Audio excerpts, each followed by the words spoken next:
തിരുവനന്തപുരം കോർപ്പറേഷനിലെ കൌൺസിലറുടെ ആത്മഹത്യയിൽ ബി.ജെ.പി. നേതൃത്വത്തിനെതിരെ കൌൺസിലറുടെ ഭർത്താവിന്റെ Facebook post. വായ്പ എടുത്തിട്ടും തിരിച്ചടയ്ക്കാതെ ഭൗതിക ശരീരത്തിന് മുന്നിൽ നിന്ന് കരയാൻ ഉളുപ്പില്ലാത്തവരുണ്ടെന്ന് പോസ്റ്റിൽ പരാമർശം. ബി.ജെ.പി. വലിയവിള കൌൺസിലറുടെ ഭർത്താവാണ് പരസ്യ പ്രതികരണവുമായി രംഗത്തെത്തിയത്. റിനു ശ്രീധർ ചേരുന്നു തിരുവനന്തപുരത്ത് വിവരങ്ങളുമായി. റിനു, ഇന്നലെ ആത്മഹത്യാക്കുറിപ്പ് പുറത്തു വന്നപ്പോൾ തന്നെ ബി.ജെ.പി. വലിയ പ്രതിരോധത്തിലായതാണ്. ഇതാ ഇപ്പോൾ പ്രവർത്തകരിൽ നിന്നു തന്നെ ഇതുപോലെ അനുഭാവികളിൽ നിന്നു തന്നെ ഇതുപോലെയുള്ള പോസ്റ്റുകൾ വരുന്നു. ഇന്ന് ഈ പോസ്റ്റിൽ എന്തെല്ലാം കാര്യങ്ങൾ പറയുന്നു?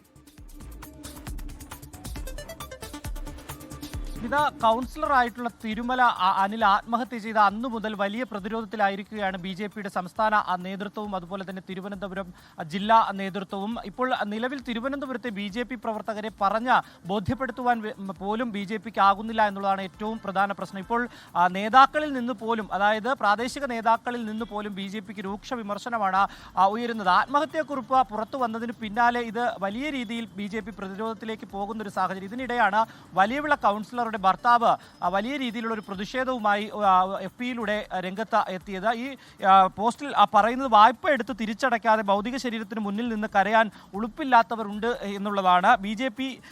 കാശിന് വേണ്ടി മനുഷ്യനെ മരണത്തിലേക്ക് തള്ളിവിട്ടവരെ തിരിച്ചറിയണമെന്നും ഈ പോസ്റ്റിൽ കൃത്യമായി തന്നെ പറയുന്നുണ്ട്. അതായത് ഈ തിരുമല അനിലിന്റെ സുഹൃത്തായിട്ടുള്ള ഒരു വനിതാ കൗൺസിലർ ഏകദേശം 30 ലക്ഷം രൂപ വായ്പ എടുത്തു എന്നുള്ളതാണ് CPM ആരോപിക്കുന്നത്. എന്നിട്ട് തിരിച്ചടച്ചിട്ടില്ല. ഇവർ വലിയ രീതിയിൽ സങ്കടപ്പെട്ട ഈ മൃതദേഹത്തിന്റെ മുന്നിൽ നിൽക്കുന്ന ചിത്രങ്ങൾ അടക്കം സമൂഹ മാധ്യമങ്ങളിൽ പ്രചരിക്കുകയും ചെയ്തു. ഇതിനെതിരെയാണ് ഒരു പ്രതിഷേധം എന്നുള്ള നിലയിൽ ബി.ജെ.പി. കൗൺസിലറുടെ ഭർത്താവ് തന്നെ രംഗത്ത് എത്തിയിരിക്കുന്നത്. എന്തായാലും നിലവിൽ ഇപ്പോൾ കൗൺസിലറുടെ കുടുംബമടക്കം ബി.ജെ.പിക്കെതിരായി രംഗത്തുണ്ട്. അദ്ദേഹത്തിന്റെ ഭൗതികദേഹം സംസ്കാര ചടങ്ങുകൾക്കായി വീട്ടിലെത്തിച്ചപ്പോൾ എത്തിയ ബി.ജെ.പിയുടെ സംസ്ഥാന അധ്യക്ഷനെതിരെ ഒപ്പം ബി.ജെ.പിയുടെ മുതിർന്ന നേതാവ് വി മുരളീധരനെതിരെ തന്നെ കുടുംബ രൂക്ഷമായിട്ടുള്ള വിമർശനമെന്ന് ഉന്നയിച്ചിരുന്നു. മേയർ അതുപോലെ തന്നെ മന്ത്രി വി ശിവൻകുട്ടി ഉൾപ്പെടെയുള്ളവരുടെ സാന്നിധ്യത്തിൽ വെച്ചായിരുന്നു ഈ രൂക്ഷ വിമർശനം. ഇത് മന്ത്രി ഇന്നലെ വാർത്താ സമ്മേളനത്തിൽ പറയുകയും ചെയ്തിട്ടുണ്ട്. എന്തായാലും ബി.ജെ.പി. ഈ അനിലിന്റെ മരണവുമായി ബന്ധപ്പെട്ടുകൊണ്ട് വലിയ രീതിയിലുള്ള ഒരു പ്രതിരോധത്തിലേക്ക് പോയിരിക്കുകയാണ്. സ്മിത, റിനു ശ്രീധറാണ് തിരുവനന്തപുരത്ത് നിന്ന് വിശദാംശങ്ങളുമായി നമുക്കൊപ്പം ചേർന്നത്.